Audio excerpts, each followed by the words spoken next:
Hi guys! Kumusta po kayo? Kumusta po ang araw ninyo? Nandito po si Yaya sa may Causeway Bay po na tinatawag po dito sa Hong Kong na Causeway Bay po. Dito po ay makikita ninyo ang magaganda at iba't ibang design po o display po para po sa gaganapin na Mid-Autumn Festival po guys.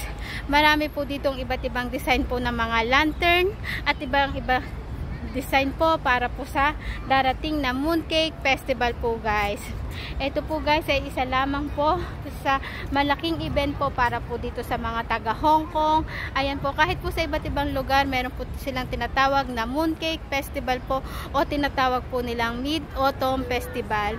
Ito po ay mga taon po na pagpapalit po ng mga weather po para po sa amin sa Hong Kong po at sa mga taga-iba pong bansa. Nagpapalit na po kasi ang panahon po ngayon, tulad po ng winter po ay parating na, kaya po tinatawag po nila itong Mid-Autumn Festival guys. Maraming salamat po guys sa panonood. Maraming salamat po sa pagsama po sa akin.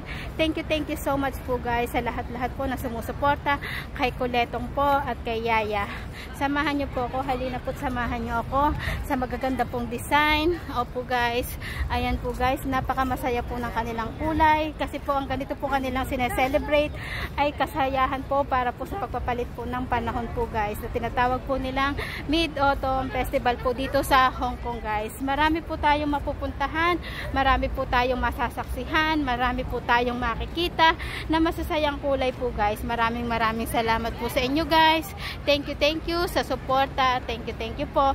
Mag-iingat po kayo palagi and God bless everyone. Bye-bye!